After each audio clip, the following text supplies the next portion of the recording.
Hey, welcome. Here with some news, talking about Churchill Downs and Naira New York Racing Association's latest announcement where they're creating the Thoroughbred Championship Series. I'm just going to give you the information about it and what I know, and then Kevin and I will do a follow-up podcast in a couple of days to discuss kind of the good and the bad and the ugly of it. There's a lot of things in here that are controversial, a lot of things that are probably pretty good. So we'll discuss those later, but right now I just wanted to get the information out to you.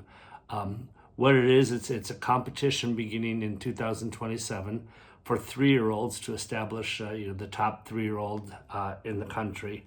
And what it is that, again, it's 6 races at 3 different venues: Churchill Downs, Belmont Park, and Saratoga.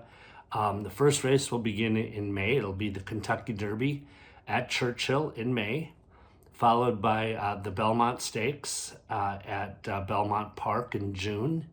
Then you have the Matt Winn Stakes back at Churchill in July, followed up by the Jim Dandy at Saratoga early August, and then the Travers at Saratoga late August.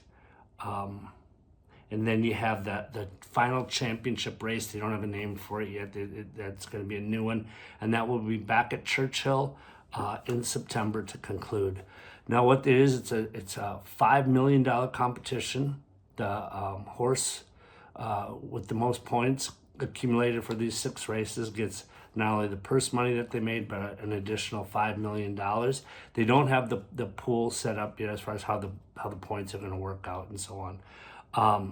The Churchill races will be broadcast on NBC, Naira Racing, and on Fox.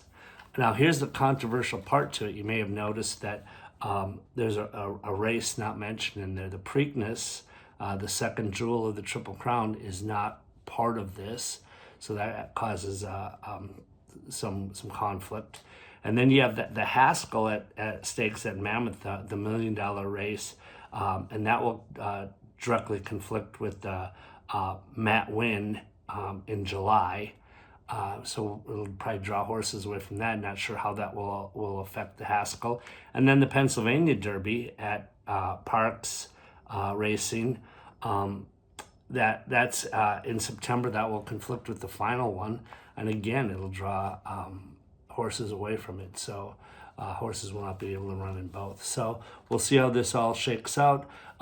Remember to like and subscribe. Kevin and I will be doing a follow-up podcast to discuss what we think about this and kind of go into greater detail about the good and the bad of this whole thing. But it is a change. We'll see how it goes. So hey, have a good one. Thank you.